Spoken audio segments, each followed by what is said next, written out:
And we're rolling. Hey, welcome to the Gotta Have Miami podcast. This is episode 26. 26, and we're coming to you live from beautiful quasi-Doral, South Miami, and the building behind us. And the reason we're going to talk a little bit about this is that it is the Goldcoast School of Real Estate and Other stuff. bunch of other stuff. So yeah, Ashley will dive into that a little bit more. But go ahead, do your intro that you're going to start doing from now on. It's going to change every week, but go for it. This is the Gotta Have Miami show. We talk about how society, culture, politics all influences Miami real estate. Absolutely. This is episode 26 from Sweetwater, and I am here this week because I am doing my 45-hour post-license course. Yep. So, and what are you posting and what are you licensing? So within the first renewal period of receiving your real estate license, so within the first 2 years, you need to take a 45-hour course and pass another test. Yep. The teacher says that only 70% of licensees make it to this class. They do. So that feels cool. Yeah, that is. Well, everybody has a license, real estate license in Miami, so right. But nobody, not they all. Yeah, they nobody all makes. Make it. Yeah, nobody makes a living at it. But everybody has a license. I even met a guy the other day that was looking at property with his partner, and he didn't have a super. And it's like, come on, guys. I mean, if you're gonna do this, at least, yeah, man, pro up. I know. Jesus Christ, just do it. I know. All right, so we're gonna. And anything else that you've learned on it, or? I mean, I'm fortunate because I've gotten the opportunity to work with you over the past year. So I feel like a lot of the things that there is value to this course. Right. Don't get me wrong. A lot of things I'm learning, I've already kind of experienced through the deals that we've done and things that you've taught me. So learning is a minimal. It's more of like a really great review, you know, of the laws and all these little details. And even so, the real estate market has changed so much. They're making this book, the most recent book, from 2016 data. Right. And we're in 2022. Yeah, and that's a whole new world. Whole new world out there. And I think that's one of the. You'll see that, and if you take your broker's course, which would be your next step going in, you take your broker's course, that'll deal actually a little bit more with investments. But just for the viewers to know that we do get licensed. Yeah. We're one of the most stringent licensing, even though it's actually quite loose if you have been doing this for a long time. But at the end of the day, we're one of the few states that actually license aggressively, and that we have to go through post-licensing, and we have to do 2 year. You have to keep up. Yeah, we have to do 2 year renewals. So at least they try to keep us on our toes and kind of keep us informed of what's going on. You found out today that there's a walkthrough sheet on Florida Realtors. We didn't know that. Well, now we do. Now we do. We've been using our own forever, so now we ours might be better. We'll check it out. You never know. Well. So today we're talking about affordable housing. Why we can't do it. Why we can't do it. Continuing from our Little Havana show. Yep. So we wanted to talk about insurance, and we know that insurance is going to be going up in the near future. My main concerns are probably for those condo buildings, but it's everybody. Any property owner is going to deal with insurance increases, and that trickles down to renters. You know, everybody is complaining. My landlord's raising the rent. Well, the taxes are going up. The insurance is going up. All those details. And again, we touched on a couple of little things on the last show, which were, you know, how laws affect and have affected real estate. One was obviously the way that you could cash out in 1999 turned everything into a short-term investment. Right. We had Save Our Homes, which was actually 92. I think came into effect in 1995. And that's actually going to be a topic that's going to be revisiting us this year, because the increase in property values have gone up about 15%. Right. And what ends up happening is that Save Our Homes is basically structured on inflation. So if the inflation is lower than what your cap is, you're going to pay that lower inflation. So the last couple of years has been 1.4. The latest has been 1.7 and change. Right. So obviously everybody's going to get hit with their taxes. If you're a homeowner and you have homestead exemption, obviously you're going to be protected up to the 3%. They can't go past that 3%. But again, we go back to this affordability crisis that is out there, and you look at it and say, who's going to be penalized the most? Well, the investors and the landlords that actually have or have the ability to, do affordable housing. Yeah. Now you're getting taxed at 10%. Again, I've always said this forever. The county and the city has an insatiable appetite for our money, and you will see that this gets passed on to tenants. And I think that there's a couple of commissioners, county commissioners, are actually working to try to reduce that. Pedro Garcia, who is the actual property appraiser, has requested that it gets reduced for investment properties so that it doesn't get passed on to tenants. Yeah, we're and not then you have saying, two political views, which are a little bit different. Everyone has their views, but you know, in my view, whatever that means, I don't, you know, obviously we're not going to tax investors at 3% like the homeowners, but we need to be considered they're creating jobs. Yes, absolutely. They're the ones that are creating the affordable housing. So the more we tax them, the more they're going to tack on to that sales price to cover their costs. It's going to continue to go up. And again, we were talking about affordability, and today in the actual, I get a little newsletter, which is the New Times, or not New Times, the New Tropic.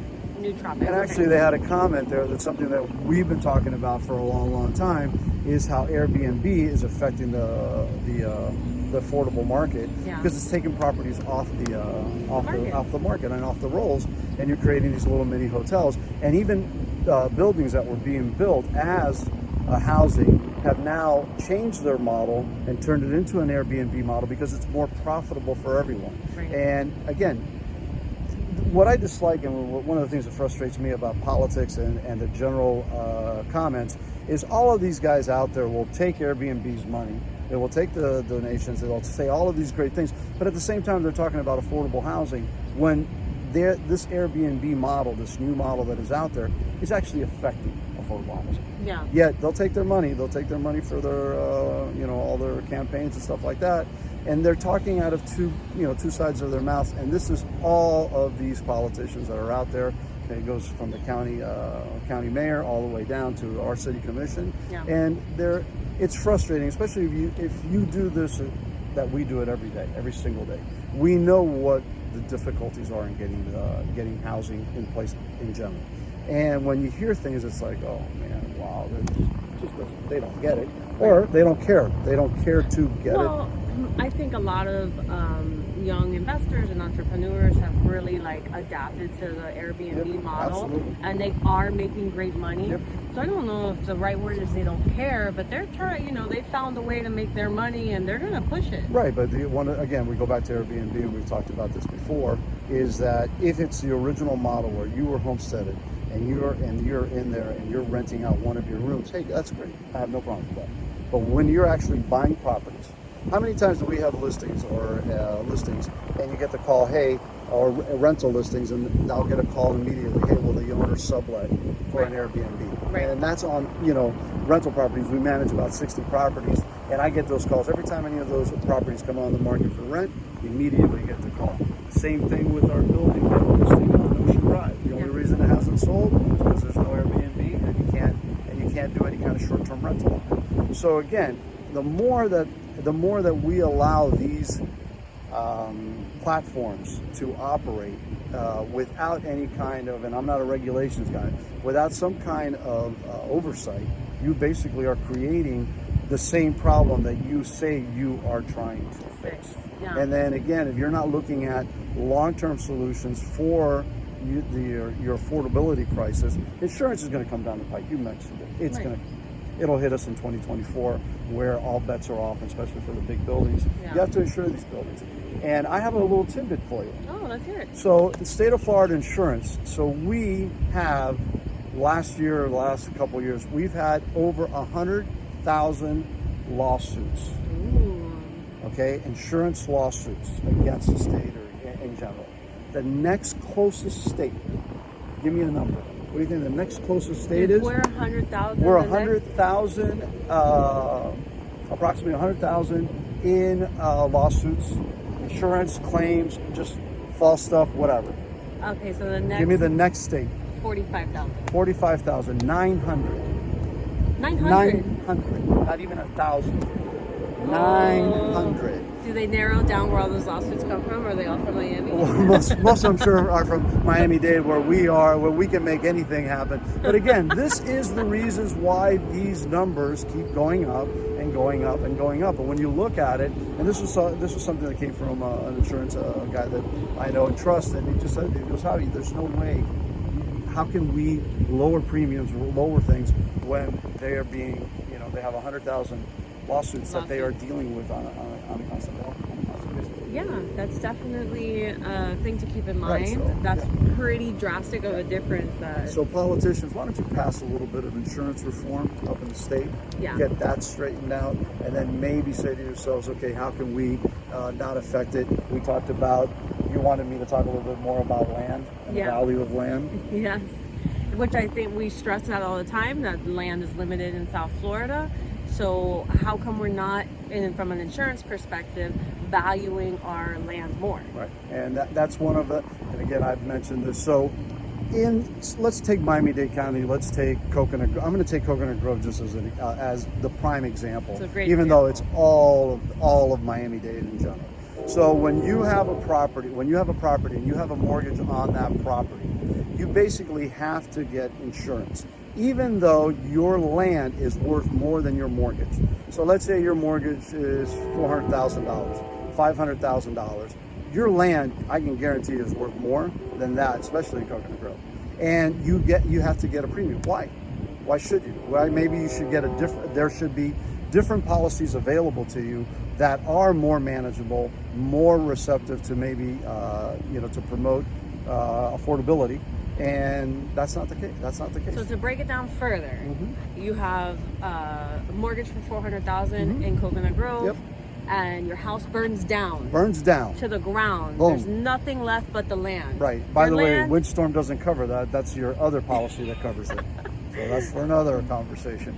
So it burns down to the ground. You have no structure left. Nothing. Literally dirt left. Literally dirt left. You'll have 100 contractors knocking on your door offering you $800,000. Your land is worth more than the $400,000 that you have it insured for. Right. So you will pay for what you owe to your mortgage company. Yet every mortgage company wants a full policy on it.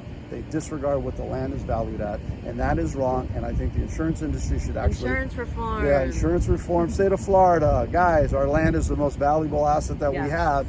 Yet you do not promote it in your insurances. So, food for thought for everybody out there that is struggling with insurance payment and insurance payments. I mean, they're crazy. It's getting crazy, and it's going to get crazier. So maybe that's something that we take into consideration. I think so. Anything else so that I can get the hell out of Doral or Sweetwater or wherever the hell I am? No, this is it. We're at lunchtime, so I'm happy I was able to get some filming in during lunch. It's a little warm out here? It is a little warm, but this is Miami, the most beautiful place in the world. Exactly, when it's not 200 degrees. Again, thanks for tuning in. We're going to try to keep you in touch. We're going to talk taxes next time. So yeah, we're going to be talking about real estate taxes and what they're going to be doing, because you should be getting your trim sheets pretty soon. Yep. The county commissioners are actually working on their numbers and seeing how they can. You have the one side of the aisle is advocating for more tax cuts. The other side of the aisle wants to keep the taxes in place so that they can spend more money. So just pick your side, but that's just the reality of what it is. And what I always love is they always say it goes to this, and this, and they talk about the parks, they talk about infrastructure, they talk about no, it doesn't. It goes to your salaries, and that's where it's going to go into bond obligations. Yeah. So it's going to go to fire, police, county salaries, and bond obligations, and $2 will go to the parks. To the parks. But they always say the same thing. You'll see it. They never mention employment. So, sorry, I had to go on that tangent. You went off. But again, we're going to be talking taxes soon. You want to do the new closing? Do we have a new closing? I'll make one right now. Make one up. Thank you for joining us on episode 26. If you haven't subscribed to our YouTube page, please do so. If you have subscribed, share to a friend. Have them subscribe too. Yeah, we're trying to do this organically. We're not going through any of the bots and stuff like that. So we're just trying to get that. So again, if you subscribe, it'll help us out, and we'll keep coming to you. Have a beautiful week. Bye, guys. Take it easy, guys. Be good.